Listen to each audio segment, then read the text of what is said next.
2001, 2005, 2010-এর মধ্যে 14-এর মধ্যে আমরা অনেক সিদ্ধান্ত ওই সভাপতি ওই সরকারের নিকট পাঠিয়েছি, ভোটার সভা যাতে এটা কার্যকরী করে এটা।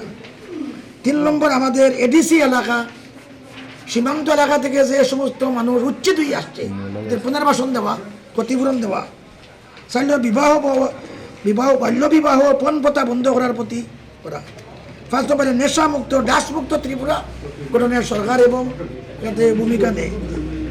6 নম্বরে আগামী 11 জানুয়ারি আমাদের একটা সভা হইতেছে, যে সভার মধ্যে আল্লাহ মুহতমিম সব আসতেছেন, প্রিন্সিপাল।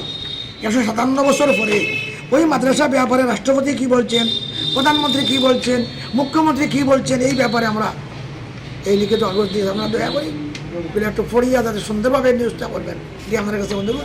আপনারা দ্বারা তো দেশ উন্নতি হয়ে যায়, এটা সংগঠনে উঠাইতেও পারেন, লাফাইতেও পারেন। তাই ধন্যবাদ আমাদের এখানে আসছেন, কষ্টবাদীগুলো আমরা একটু পড়িয়া সুন্দরভাবে নিউজটা করবেন, এই অনুরোধটা আমাদের।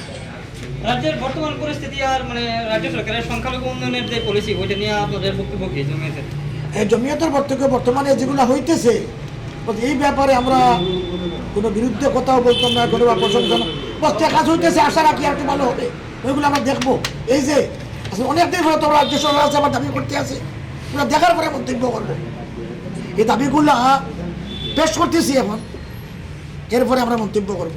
আজকে বিগত প্রায় 6 বছর তারা করতেছে, 6 বছরের কালীন আপনারা কিরকম বুঝতেছে? ক্রমান্বয়ে দেখতেছি তো কিছু কাজ হইতে আছে কিছু। বিভিন্ন জায়গাতে ওয়াকফ প্রপার্টি বা মসজিদ নিয়ে কিছু কথা, এই যে গান্ধী মাতলি মসজিদ, আমরা চাইতে জাতির সমাধান হইতো, যেহেতু আমরা মসজিদ